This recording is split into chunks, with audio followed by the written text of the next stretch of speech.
Hi everybody, it's Tim, and today I am attacking my cactus garden, which is right behind me on the hill down by the pool. So you may wonder, why am I wearing this lovely bee suit? And it is because I have found that, especially with the hardy cactus, the needles are so small, they get into you no matter what. And the best way, even though when I think I'm being so careful, I get them all in me. And when I'm wearing this suit, I really basically avoid it, which is fantastic, because these are the needles that you literally have to put on reading glasses with and take tweezers and take them out. The big needles hurt, but they come out right away. And so this really, really helps. Also, if you have a cactus garden and you need to weed or do anything, I highly recommend wearing latex gloves like these. They're just enough to keep the little needles away. The big needles can still get through them, but this is really, really helpful to weed. And when you live in the Northeast in New York and you have a cactus garden and you've got trees and all kinds of perennials all around your cactus garden, you are going to get weeds or even perennials coming up in your cactus garden, and you're gonna have to weed it no matter how full everything is. So I'm gonna show you what I'm doing in there. I'm gonna weed a little bit, but I'm also going to remove some non-hardy cactus. So back in here, I'll show you, I've got a lot of hardy cactus. I've got some hardy challas up there that stay out here year round. I have a little bit of lavender that it loves this area because it's nice and dry because I don't water it. But I do in there have some non-hardy cactus that I like having in the garden, and I dig it up every year and just bring it inside. So that's what I'm going to show you today. So as you can see in here, I've got cactus growing over on the side of the wall. I've got several different varieties of hardy cactus. This is a different variety, and they're all mixed in. And then I have some hardy agaves in here too. Like that one there. I've got one over here. Let me go around. One's coming up here. And their spines are pretty sharp on these guys. And I've got a few little ones hidden back in here. There's another one there. So, but lots of weeds. I hate this weed. There's a tulip tree coming up, another weed I hate. I have some bee balm coming up in here. I have all kinds of different weeds. It's just, there's always weeds coming up. But some lilies, it's just crazy. So you have to, this started with maybe, I will say, 3 or 4 hardy cactuses. Sorry about that, I just dropped the phone. And they were on way over on the other side of the pool on the hill, and they did not do well over there. And then I came over here where the drainage is really good. I did put a lot of sand in here and mixed up with the soil, and they took off. And even though they've taken off, they still haven't dominated this area so much that the weeds don't come up. So in the background, I'm going to show you, I've got this Madagascar palm. That has to come out. There's an African milk tree, that has to come out. And then these large paddles in the back, this is actually from edible cactus fruit that I just bought in the grocery store. And I got home and I planted the seeds and they came up just fine. And this one is really getting kind of large here. But they have done nothing as producing fruit yet. But I do like how they look. And I bring those inside too, so I dig those up. And then also over here, you can see, this is my hardy chala. And I think I got this from Hardy Cactus in Colorado. But they do bloom.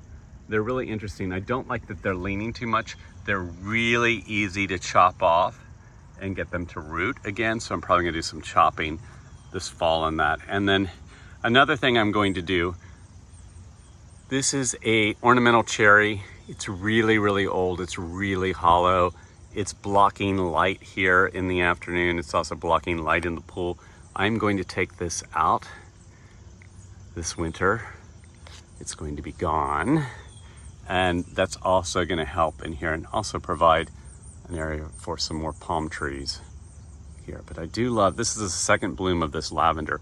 I planted so much lavender on this hill going down to the pool, and everything died except what was right up against the walls.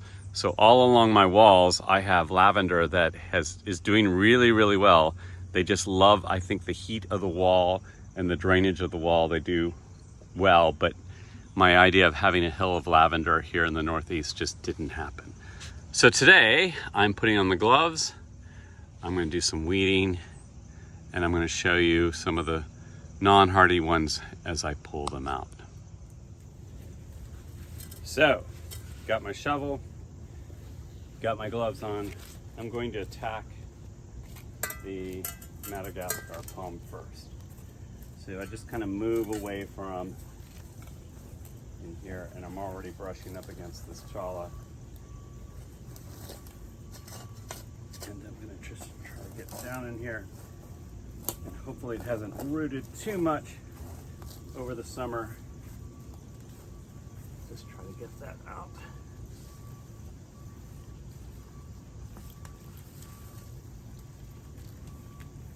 And this will go inside for the winter.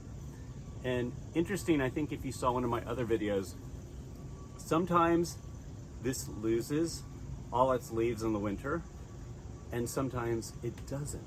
So I just never know.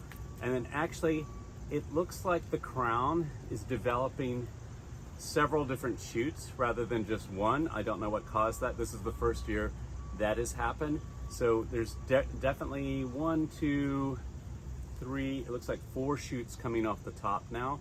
It was just 1, but now it's 4. So that's kind of exciting. So next up, I'm going after this African milk tree. There's lots of weeds around it. And this one's usually pretty easy to get out as well.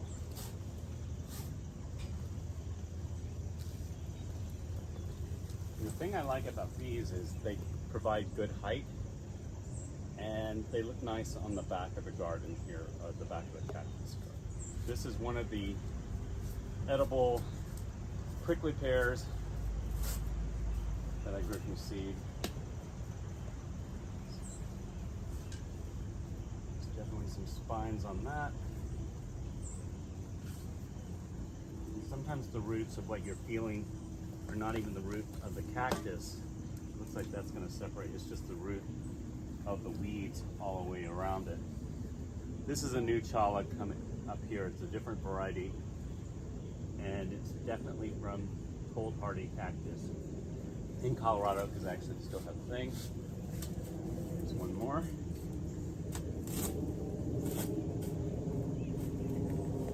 Looks like these are definitely going to separate out.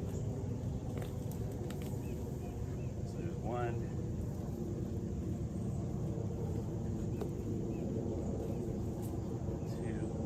2, and these will break, so be careful with them. About the whole tug on that, and then obviously weeds, weeds, weeds, and that's really what I'm out here to do besides pulling those in, are the weeds. So here you can see that these are multiplying. There's a baby there, here's one here, some more babies. So they're definitely multiplying. And then if you look down here, you can see the variety. And I don't cover these. They do really well here on this wall, looking out over the Hudson. And here you can see the ones I've dug up. Root ball is pretty small. I will just put them in pots, and they will come inside for the winter, be happy, and then go outside. And while I zoom in on how you can see, there's now multiple crowns on my Madagascar. So kind of exciting. So here's the garden now with the non-hardy cacti gone. Looks a little sad, but it is fall, and I forgot to mention that most of the hardy cactus are yellow, pink, and orange when they bloom in the spring. And they'll look a little flopped over till spring again. They're starting already. And here's some of the cacti I pulled up in the pots now, ready to go inside. The Madagascar palm is up on the deck right here, ready to go in. And then most of my cactus or cacti I put in the bathroom. They seem to like it in this window, and they have a great view of the Hudson. So I hope you enjoyed this. If you have any questions or comments or ideas, please let me know, and please like and subscribe. And thank you so much for watching.